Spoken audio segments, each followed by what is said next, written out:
가위날이 햇빛에 반짝였어요. 제 손이 떨리고 있었습니다. 72살 평생, 남의 것에 손댄 적 없는 이 손이요.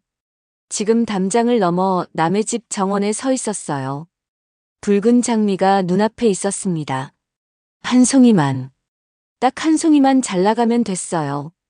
그런데 뒤에서 발소리가 들렸습니다. 딸이었어요. 숨이 턱 막혔죠.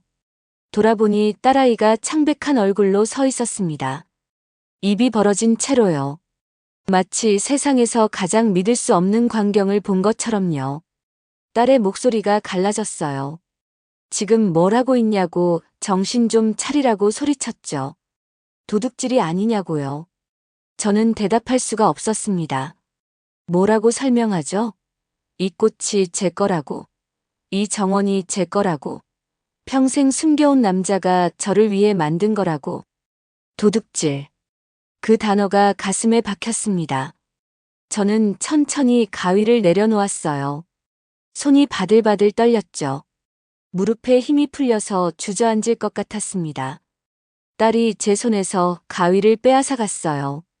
그러곤 제 얼굴을 뚫어지게 쳐다봤습니다. 요즘 왜 이러냐고, 아까도 같은 말을 3번이나 했다고, 병원에 가봐야 하는 거 아니냐고 물었죠. 병원. 이미 다녀왔죠. 한 달 전에요. 진단서를 받아왔습니다. 치매 초기라고 적힌 종이를요. 그런데 딸한테 말할 수가 없었어요. 말하는 순간 모든 게 진짜가 될 것 같았거든요. 저는 입술을 깨물었습니다. 딸이 제 팔을 잡고 일으켜 세웠어요. 집에 가자고 했죠. 등 뒤로 장미 정원이 멀어졌습니다. 발걸음을 옮기면서도 고개를 계속 돌려봤어요. 붉은 장미들이 바람에 흔들리고 있었죠. 저 꽃들을 잊게 될 거예요. 머지않아요. 가슴이 무너져 내렸습니다. 집으로 돌아오는 길, 딸은 한마디도 하지 않았어요. 현관문을 열고 들어서자마자 딸이 내일 병원 예약을 하겠다고, 꼭 가야 한다고 말했습니다. 그러곤 자기 방으로 들어가 버렸죠. 문 닫는 소리가 유난히 크게 들렸어요. 저는 거실 소파에 앉았습니다. 손을 펼쳐봤어요. 주름투성이 손이었죠. 나이 반점이 여기저기 박혀 있었습니다. 이 손으로 준호의 손을 잡았었는데요. 55년 전 일이에요. 기억이 흐릿해졌습니다. 머릿속이 안개 낀 것 같았어요. 어떤 기억은 선명한데 어떤 건 아무리 더듬어도 잡히지 않았죠. 어제 점심에 뭘 먹었는지 기억이 안 났어요. 그런데 준호가 처음 제 손을 잡았을 때 느낌은 생생했습니다. 따뜻했어요. 약간 땀에 젖어 있었죠. 서랍장으로 걸어갔습니다. 제일 아래 칸을 열었어요. 오래된 사진첩이 있었죠. 먼지를 털어내고 꺼냈습니다. 소파에 다시 앉아서 첫 장을 펼쳤어요. 흑백 사진이었습니다. 25살의 제가 웃고 있었어요. 하얀 블라우스에 검은 치마를 입고요. 손에는 장미 한 송이가 들려 있었죠. 그 옆에 남자가 서 있었습니다. 준호였어요. 사진 속 그 사람은 수줍게 웃고 있었습니다. 손을 주머니에 넣은 채로요. 키가 컸어요. 어깨가 넓었죠. 눈이 초승달처럼 휘어져 있었습니다. 손가락으로 사진을 쓰다듬었어요. 목소리가 저절로 나왔습니다. 미안하다고요. 눈물이 뚝 떨어졌어요. 사진 위로요. 얼룩이 졌죠. 그날 밤 잠이 오지 않았습니다. 창밖을 봤어요. 달이 떠 있었죠. 보름달이었습니다. 밝았어요. 준호 생각이 났습니다. 처음 만난 날도 이런 보름달이 떠 있었거든요. 서점이었어요. 시내 한복판에 있던 작은 서점이었죠. 이름은 기억 안 나요. 하지만 그 서점 냄새는 기억합니다. 오래된 책 냄새와 목재 냄새가 섞인 거요. 제가 찾던 시집이 딱 한 권 남아 있었어요. 윤동주 시인의 시집이었죠. 손을 뻗는 순간 다른 손이 같은 책을 잡았습니다. 남자 손이었어요. 크고 긴 손가락이었죠. 그 사람이 먼저 사과했어요. 저도 얼른 손을 뺐죠. 서로 마주 봤습니다. 키가 큰 남자였어요. 뿔테 안경을 쓰고 있었죠. 얼굴이 하얗고 마른 편이었습니다. 그런데 눈이 참 맑았어요. 그 사람이 누가 먼저 책을 봤냐고 물었고, 저는 괜찮다고 했습니다. 그 사람도 양보하겠다고 했죠. 우리는 한참을 실랑이 했어요. 그러다가 그 사람이 웃으며 제안했습니다. 자기가 책을 사서 읽고 다음 주에 여기서 드리겠다고요. 대신 감상평을 들려달라고 했죠. 이상한 제안이었어요. 그런데 거절할 수가 없었습니다. 그 사람 눈을 보니까요. 그렇게 대답했죠. 일주일 후 다시 서점에 갔습니다. 정말 올까? 하는 마음이었어요. 그런데 그 사람이 와 있었어요. 같은 책꽂이 앞에서 기다리고 있었죠. 그 사람은 다 읽었다고, 특히 서시가 좋더라고 말했어요. 저도 그 시를 좋아한다고 했죠. 그 사람이 환하게 웃으며 근처 다방에 가서 차 한잔하자고 했습니다. 다방은 서점 바로 옆 골목에 있었어요. 작은 곳이었습니다. 테이블이 5개밖에 없었죠. 창가 자리에 앉았어요. 그 사람이 커피 2잔을 주문했습니다. 설탕은 1스푼만 넣어달라고 했죠. 그러곤 저한테 괜찮냐고 물었어요. 사실 저는 설탕을 2스푼 넣어 먹었거든요. 그런데 그날은 그냥 1스푼으로 마셨어요. 써도 상관없었습니다. 커피를 마시면서 이야기했어요. 시 얘기를 했죠. 좋아하는 구절을 나눴습니다. 그 사람은 제가 말할 때 고개를 끄덕이며 들었어요. 눈을 똑바로 보면서요. 1시간이 훌쩍 지났습니다. 그 사람이 다음 주에 또 만나자고 물었어요. 저는 망설임 없이 그렇겠다고 대답했죠. 그날부터 매주 토요일마다 만났습니다. 3달쯤 지났을까요? 어느 토요일 그 사람이 손에 뭔가를 들고 왔어요. 신문지에 쌓인 거였습니다. 조심스럽게 건네주더라고요. 풀어봤죠. 장미였습니다. 붉은 장미 한 송이요. 얼굴이 뜨거워졌어요. 왜 주냐고 물었죠. 그 사람은 귀가 빨개진 채로 그냥 주고 싶었다고 말했습니다. 제가 이 꽃처럼 특별하다고, 많은 꽃들 중에서도 유독 눈에 띈다고 했죠. 심장이 두근거렸어요. 처음 느껴보는 감정이었습니다. 가슴이 조이는 것 같으면서도 뛰는 것 같았죠. 겨우 고맙다는 말만 했어요. 그날 밤 장미를 물컵에 꽂아뒀습니다. 방 책상 위에요. 잠들기 전까지 계속 봤어요. 붉은 꽃잎이 달빛에 반짝이고 있었죠. 그 후로 그 사람은 매번 장미를 가져왔습니다. 빨간색, 분홍색, 하얀색, 노란색. 색깔은 달랐지만 늘 장미였어요. 어느 날 왜 맨날 장미냐고 물었죠. 그 사람은 웃으며 장미가 제일 예쁘고 제게 제일 잘 어울린다고 말했습니다. 그러고는 나중에 결혼하면 집 마당에 장미 정원을 만들어주겠다고 했어요. 온갖 색깔로요. 결혼. 그 단어를 들은 순간 얼굴이 확 달아올랐어요. 아직 그런 얘기는 이르다고 하자 그 사람이 농담이라면서도 생각은 하고 있다고 말했습니다. 제 눈을 똑바로 보며 진심이라고 했죠. 숨이 멎는 것 같았어요. 행복했습니다. 정말 행복했어요. 매일 아침 눈을 뜨면 그 사람 생각이 났죠. 밥을 먹을 때도, 걸을 때도, 잠들기 전에도요. 토요일이 기다려졌습니다.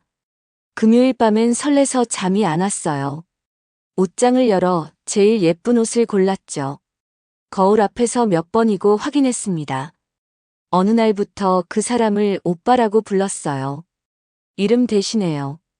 우리 오래오래 이렇게 지내자고 했더니 그 사람은 당연하다며 평생이라고 대답했죠. 평생.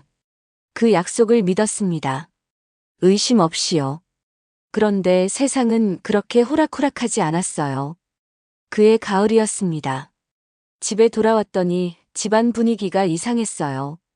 어머니가 눈이 빨갛게 부어서 마루에 앉아 계셨죠. 옆에 친척 아주머니들이 모여 있었습니다.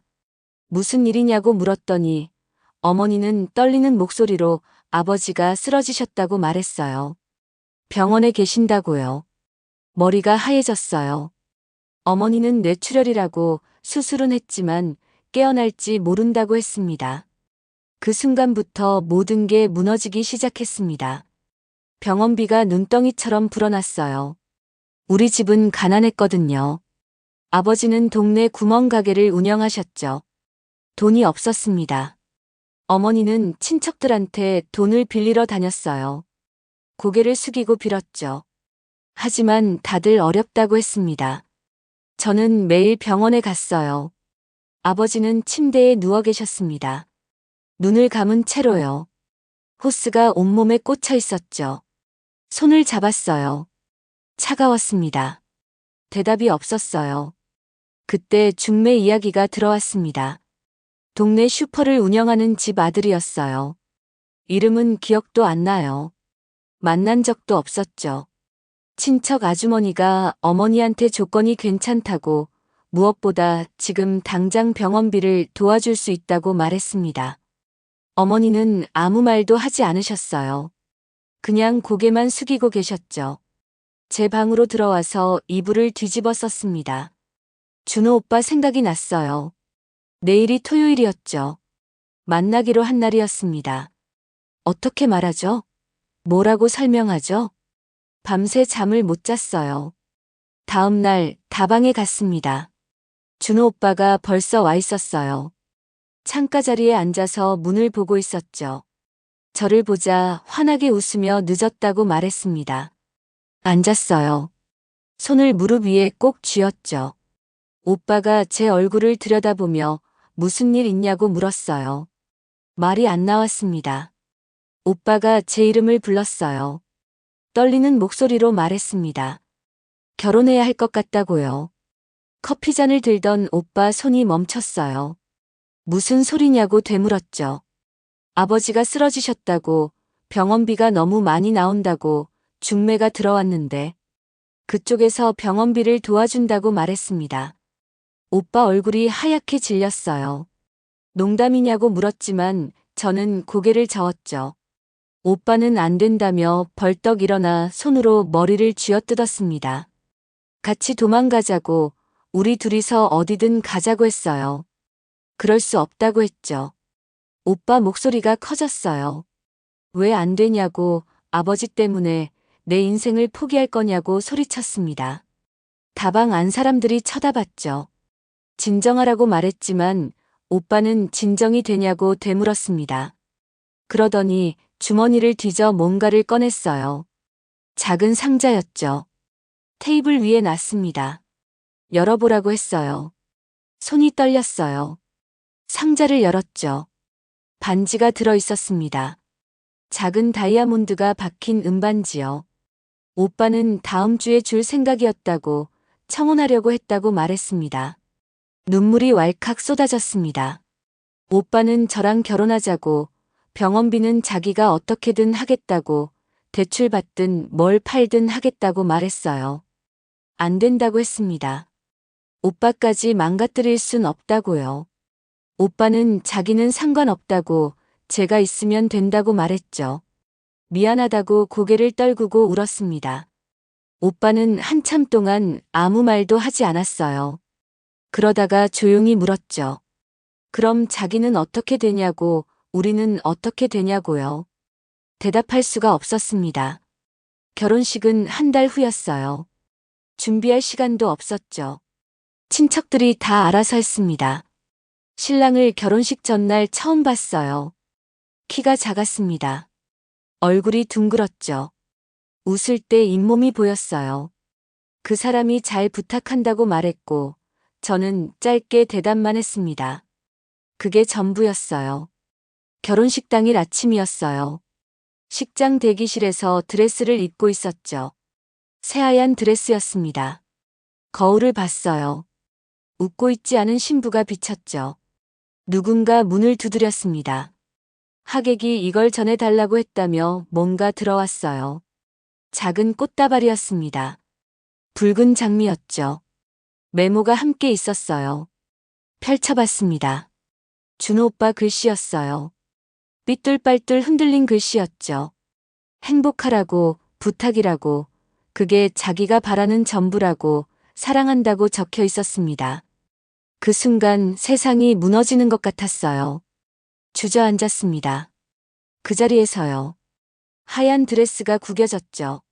장미를 가슴에 안았어요. 꽃잎이 차가웠습니다. 울음이 터져 나왔어요. 소리를 죽이려고 입을 막았죠. 하지만 어깨가 들썩거렸습니다. 밖에서 시간이 됐다는 목소리가 들렸어요. 일어섰습니다. 거울을 다시 봤죠. 화장이 엉망이었어요. 급하게 고쳤습니다. 손이 떨려서 잘 되지 않았죠. 장미는 부케 아래에 숨겨서 들었어요. 식장으로 걸어갔습니다. 한 걸음 한 걸음이 무거웠어요. 입구에서 잠깐 멈췄어요. 하객들 사이를 훑어봤죠. 준호 오빠를 찾았습니다. 맨 뒤 구석에 서 있었어요. 양복을 입고요. 창백한 얼굴로요. 눈이 마주쳤습니다. 오빠가 고개를 끄덕였어요. 작게요. 그러곤 입모양으로 뭔가 말했습니다. 행복해. 그 말이 들리는 것 같았어요. 저도 고개를 끄덕였습니다. 그리고 걸었어요. 제 인생에서 가장 긴 버진로드를요. 세월이 흘렀습니다. 남편과의 삶은 평온했어요. 나쁜 사람이 아니었거든요. 착했습니다. 성실했죠. 가게 일도 열심히 했어요. 1년 후 딸을 낳았습니다. 작고 빨간 아기였어요. 처음 안았을 때 눈물이 났죠. 이 아이만큼은 행복하게 해주고 싶었습니다. 남편은 좋은 아버지였어요. 딸을 무척 아꼈죠.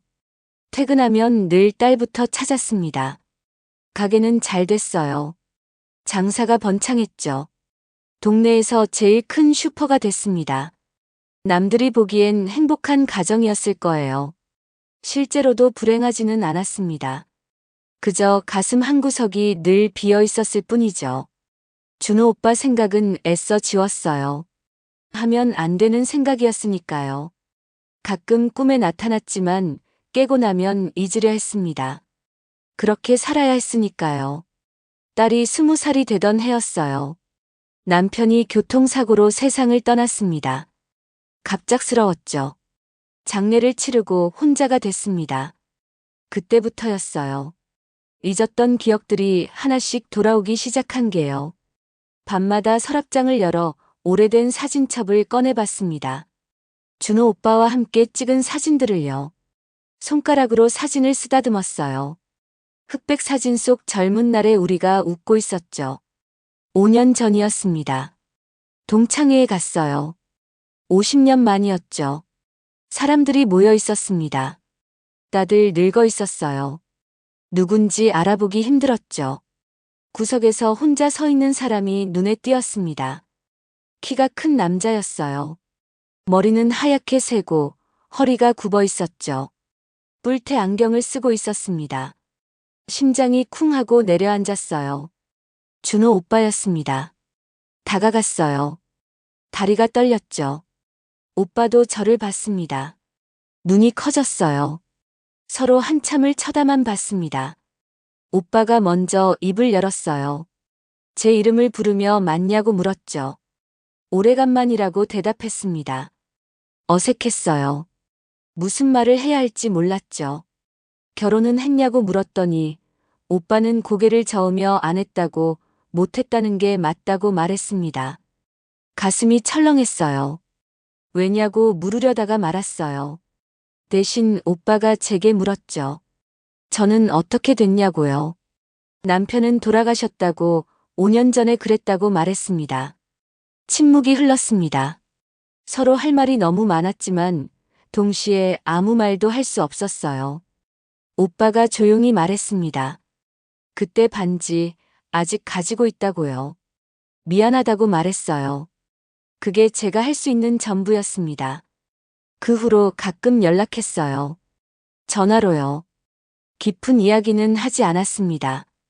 날씨 얘기, 건강 얘기, 그런 것들이었죠. 하지만 그것만으로도 좋았어요. 요즘 뭐하고 지내냐고 물으면 산책 다닌다고, 집 근처 공원에 간다고 대답했습니다.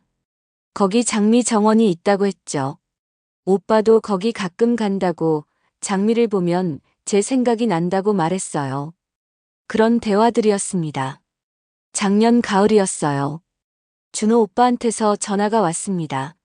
목소리가 이상했죠. 병원에 다니고 있다고 말했어요. 심장이 쿵 내려앉았습니다. 무슨 병이냐고 물었죠. 폐암이라고 말기라고 대답했습니다. 살 날이 많지 않다고, 석 달에서 6개월 정도라고 했어요. 전화기를 떨어뜨릴 뻔했습니다. 거짓말이냐고 물었지만 오빠는 대답하지 않았어요. 그냥 숨소리만 들렸죠. 왜 이렇게 늦은 거죠? 왜 이제야? 눈물이 났어요. 그날부터 준호 오빠를 자주 만나러 갔습니다. 병원이었어요. 호스피스 병동이었죠. 처음 병실에 들어갔을 때 오빠는 침대에 누워 있었습니다. 야위어 있었어요. 뺨이 푹 꺼졌고 팔이 앙상했죠. 그래도 웃으며 반겼어요. 미안하다고, 이런 모습 보여서 미안하다고 말했습니다. 오빠가 미안해할 필요 없었어요. 미안한 건 저였으니까요. 창가에 앉았습니다. 오빠 손을 잡았어요. 따뜻했죠. 밖에서 새소리가 들렸어요. 병실 창문 너머로 나무가 보였습니다. 잎이 노랗게 물들어 있었죠. 한참을 그렇게 앉아 있었어요. 오빠가 물었습니다. 지난 50년 행복했냐고요. 대답하기가 어려웠어요. 불행하지는 않았다고, 그저 그렇게 살았다고 말했죠. 오빠는 고개를 끄덕였습니다. 자기도 그랬다고 했어요. 어느 날 물었습니다. 저 때문에 결혼을 못한 거냐고요. 오빠가 웃었어요. 기침을 하면서요. 아니라고, 제 탓이 아니라고 말했습니다. 그냥 다른 사람이랑은 안 되더라고요. 바보 같다고 했죠. 오빠는 안다고, 자기도 안다고 대답했습니다. 손을 꼭 잡았어요. 주름투성이 손이었지만 여전히 따뜻했습니다. 오빠가 조용히 말했어요. 저랑 만들기로 한 장미 정원 꿈을 아직도 꾼다고요. 미안하다고, 그 약속 못 지켜서 미안하다고 말했습니다. 오빠는 고개를 저었어요. 아니라고, 제가 잘 살았으면 그걸로 됐다고 했죠. 하지만 저는 알고 있었어요. 오빠가 거짓말하고 있다는 걸요. 석 달 후였습니다. 준호 오빠가 세상을 떠났어요. 새벽이었습니다. 병원에서 전화가 왔죠. 급하게 달려갔지만 이미 늦었어요. 침대에 누워 계셨습니다. 눈을 감은 채로요. 얼굴이 평온했어요. 손을 잡았습니다. 차가워져 있었죠. 울지 않으려고 애썼어요. 하지만 눈물이 계속 났습니다. 장례식장에 갔어요. 조문객이 별로 없었죠. 가족이 없었으니까요. 영정 사진 속 오빠가 웃고 있었습니다. 젊은 날의 모습이었어요. 제가 알던 그 모습이었죠. 장례 도우미가 물었습니다. 고인과 무슨 관계냐고요. 친구라고 대답했어요. 친구. 그게 전부였나요? 아니었죠. 하지만 달리 뭐라고 말할 수 있었을까요? 빈소를 나오는데 장례 담당자가 봉투 하나를 건넸어요. 고인께서 제게 드리라고 하셨다고 했습니다. 떨리는 손으로 열었어요. 편지와 주소가 적힌 쪽지가 들어있었죠. 편지를 펼쳤습니다. 오빠 글씨였어요. 떨린 글씨였지만 또렷했습니다. 자기가 살던 집을 정리하면 마당을 보라고 적혀 있었어요. 만들어둔 게 있다고, 제 거라고 가져가라고요. 일주일 후 그 주소를 찾아갔습니다. 외진 곳에 있는 작은 단독주택이었어요. 준호 오빠가 혼자 살던 집이었죠. 대문을 열고 들어갔습니다. 마당이 보였어요. 숨이 멎었습니다. 장미였어요. 마당 가득 장미가 피어 있었습니다. 빨간색, 분홍색, 하얀색, 노란색. 온갖 색깔의 장미들이요. 한가운데 작은 팻말이 있었어요. 나무로 만든 팻말이었죠. 글씨가 새겨져 있었습니다. 수진이의 정원. 주저앉았습니다. 그 자리에서요. 준호 오빠는 혼자서 이 정원을 만들었던 거예요. 저를 위해서요. 평생을요. 꽃잎을 만졌습니다. 부드러웠어요. 눈물이 떨어져서 꽃잎을 적셨죠. 목소리가 저절로 나왔어요. 미안하다고, 정말 미안하다고요. 한참을 그렇게 앉아 있었습니다. 주변을 둘러봤어요. 정원 곳곳에 손때 묻은 흔적이 보였죠. 낡은 물조리개, 다른 가위, 구석에 쌓인 비료 포대들이요. 오빠가 매일 이곳에서 일했을 거예요. 새벽에 일어나 물을 주고, 가지를 치고, 시든 꽃잎을 따냈겠죠. 저를 생각하면서요. 가슴이 너무 아팠습니다. 그날부터 매일 그 집에 갔어요. 장미를 돌봤습니다. 물을 주고, 가지를 쳐주고, 시든 꽃잎을 따냈죠. 준호 오빠가 했던 것처럼요. 아침 일찍 나가서 오후 늦게 돌아왔습니다.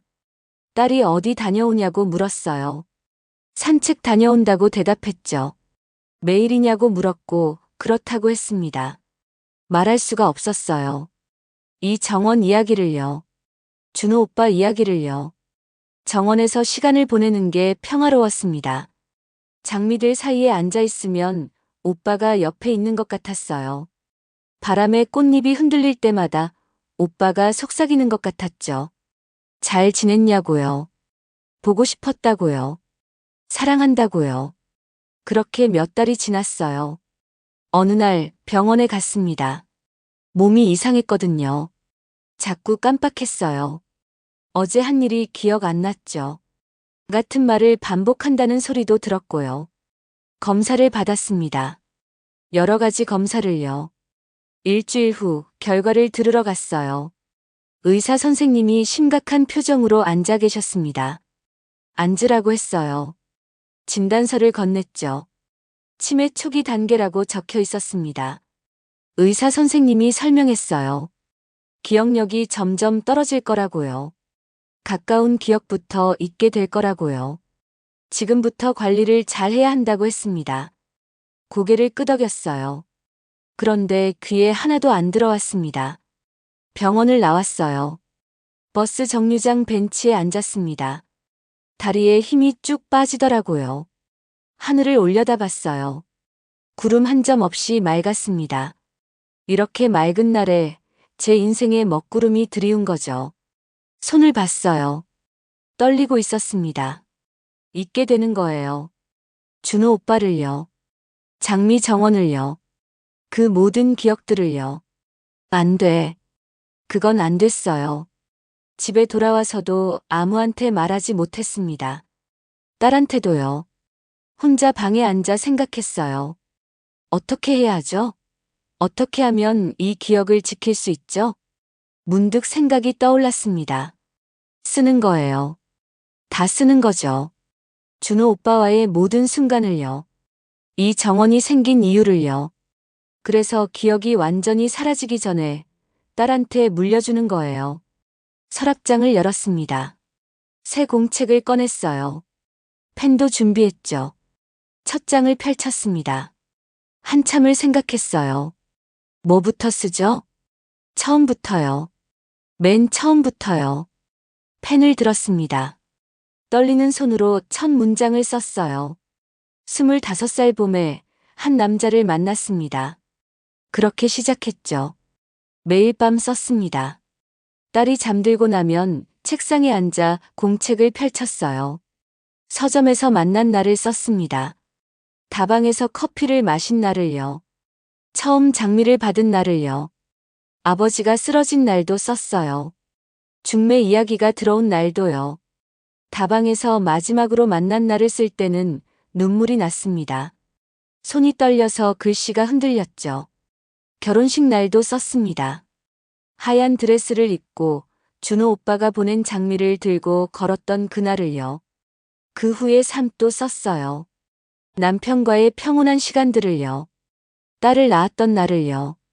5년 전 동창회에서 오빠를 다시 만난 날도 썼습니다. 병원에서 마지막으로 손을 잡았던 순간도요. 장미 정원을 처음 봤던 날도 썼어요. 손이 아팠습니다. 손목이 저려왔죠. 하지만 멈출 수가 없었어요. 잊기 전에 다 써야 했으니까요. 한 달이 걸렸습니다. 매일 밤 손이 아플 때까지 썼어요. 다 쓰고 나니 두꺼운 공책 한 권이 됐더라고요. 마지막 장에 적었습니다. 이 정원은 준호가 나를 위해 만든 거예요. 평생을 걸어서요. 부디 이 정원을 지켜줘요. 그게 내 마지막 부탁이에요. 펜을 내려놨습니다. 끝이었어요. 이제 딸한테 줘야 했습니다. 며칠이 지났어요. 기억이 점점 흐릿해졌습니다. 어제 뭘 먹었는지 기억이 안 났어요. 아침에 약을 먹었는지도 불확실했죠. 같은 질문을 반복했습니다. 딸이 대답해줘도 금방 잊어버렸어요. 딸이 걱정스러운 눈으로 저를 봤습니다. 병원 가야 한다고 계속 말했죠. 알았다고 대답했지만 그 말도 곧 잊어버렸습니다. 어느 날 아침이었어요. 문득 생각이 들었습니다. 정원에 가야 한다고요. 급하게 옷을 입었어요. 가방을 챙겼죠. 가위도 넣었습니다. 왜 가위를 넣는지는 몰랐어요. 그냥 필요할 것 같았거든요. 밖으로 나갔습니다. 딸한테 산책 간다고 말했어요. 어디 가냐고 물었지만 대답하지 않았습니다. 그냥 조금만 따라오라고 했죠. 걸었어요. 어디로 가는지 알고 있었습니다. 몸이 기억하고 있었죠. 정원에 도착했어요. 담장 너머로 장미가 보였습니다. 붉은 장미였어요. 심장이 뛰었습니다. 저 꽃을 가져가야 한다는 생각이 들었어요. 왜인지는 몰랐지만요. 담장을 넘었습니다. 정원 안으로 들어갔죠. 장미 앞에 섰어요. 가방에서 가위를 꺼냈습니다. 손을 뻗었어요. 그때였습니다. 뒤에서 발소리가 들렸어요. 딸의 목소리였습니다. 소리쳤죠. 뭐 하는 거냐고 정신 좀 차리라고요. 멍하니 서 있었어요. 딸이 달려와서 제 팔을 잡았습니다. 남의 집 꽃을 왜 자르냐고 도둑질이 아니냐고 말했죠. 그제야 정신이 들었어요. 손에 든 가위를 내려다봤습니다. 제가 뭘 하고 있었던 거죠? 딸이 가위를 빼앗았어요. 제 얼굴을 뚫어지게 쳐다보며 요즘 왜 이러냐고 병원 가야 하는 거 아니냐고 물었습니다. 대답할 수가 없었어요. 그냥 집에 가자고 말했죠. 딸이 제 팔을 잡고 일으켜 세웠습니다. 정원을 나왔어요. 뒤돌아봤습니다. 장미들이 바람에 흔들리고 있었죠. 왜 저기 갔던 거죠? 무엇 때문이었죠? 기억이 나지 않았습니다. 집으로 돌아왔어요. 딸이 내일 병원 예약을 하겠다고 말했습니다. 방으로 들어가 버렸죠. 저는 소파에 앉았어요. 머리가 아팠습니다. 뭔가 중요한 걸 잊어버린 것 같았는데 그게 뭔지 몰랐어요. 방으로 들어갔습니다. 서랍장을 열었어요. 공책이 있었죠. 꺼내서 펼쳤습니다. 제 글씨였어요. 낯설지 않았습니다. 읽기 시작했죠. 25살 봄에 한 남자를 만났습니다. 아, 맞아요. 준호였어요. 기억이 조금씩 돌아왔습니다. 공책을 가슴에 안았어요. 이걸 딸한테 줘야 한다는 생각이 들었습니다. 지금 당장요. 저녁 무렵이었어요. 딸을 불렀습니다. 방에서 나왔죠. 무슨 일이냐고 물었어요. 공책을 건넸습니다. 이걸 읽어보라고 했어요. 딸이 의아한 표정으로 받았죠. 뭐냐고 물었습니다. 엄마 이야기라고, 엄마가 잊기 전에 남긴 거라고 말했어요. 딸의 눈이 커졌습니다. 무슨 뜻이냐고 되물었죠. 읽어보면 안다고 대답했어요. 주머니에서 쪽지를 꺼냈습니다. 정원 주소가 적힌 거요. 이것도 함께 건넸어요. 여기 가보라고, 엄마 대신 가보라고 말했죠. 딸이 당황한 얼굴로 물었습니다. 지금 무슨 말을 하는 거냐고요. 제발 부탁이라고 말했어요. 딸이 공책을 펼쳤습니다. 첫 장을 읽기 시작했죠. 저는 창밖을 봤어요. 해가 지고 있었습니다. 하늘이 붉게 물들었죠. 장미꽃 같은 색이었어요. 아름다웠습니다. 닷새가 지났어요. 딸이 방문을 두드렸습니다. 들어왔어요. 손에 공책이 들려 있었죠. 눈이 빨갛게 부어 있었습니다. 다 읽었다고 말했어요. 제 옆에 앉았습니다. 왜 이제야 말했냐고 물었죠. 미안하다고 대답했어요. 딸이 울었습니다. 그분이 엄마를 그렇게 사랑했는데, 엄마는 그렇게 힘들게 사셨는데, 왜 혼자 감추고 사셨냐고 물었어요. 대답할 수가 없었습니다. 딸이 제 손을 잡았어요. 정원에 갔다고 말했습니다. 정말 아름답더라고요. 장미가 가득했다고요. 눈물이 났습니다. 딸이 말했어요. 엄마 대신 자기가 돌보겠다고요. 그 정원을요. 약속한다고요. 준호 할아버지가 엄마를 위해 만든 거니까, 엄마를 위해 평생을 바친 거니까 자기가 지키겠다고 했습니다. 고마웠어요. 이 아이가요. 딸을 안았습니다. 오랜만에요. 사랑한다고 말했어요. 딸도 울먹이며 자기도 사랑한다고 말했죠. 한참을 그렇게 안고 있었습니다. 지금은 6개월이 지났어요. 기억이 많이 흐릿해졌습니다. 어제 일이 기억 안 나요. 오늘 아침에 뭘 먹었는지도 모르겠어요. 딸이 누구인지 헷갈릴 때도 있습니다. 하지만 이상하게 준호 얼굴만은 선명해요. 젊은 날의 모습으로, 장미를 들고 웃고 있는 모습으로요. 딸이 매주 정원 사진을 보여줍니다. 빨간 장미가 또 폈다고, 정말 예쁘다고 말해요. 사진을 봐도 어디인지 잘 모르겠어요. 하지만 예쁘다는 건 알겠습니다. 가끔 창밖을 봐요. 하늘이 참 맑습니다. 누군가 제 손을 잡고 있는 것 같아요.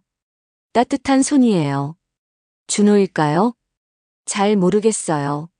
하지만 기분이 좋습니다. 눈을 감았어요.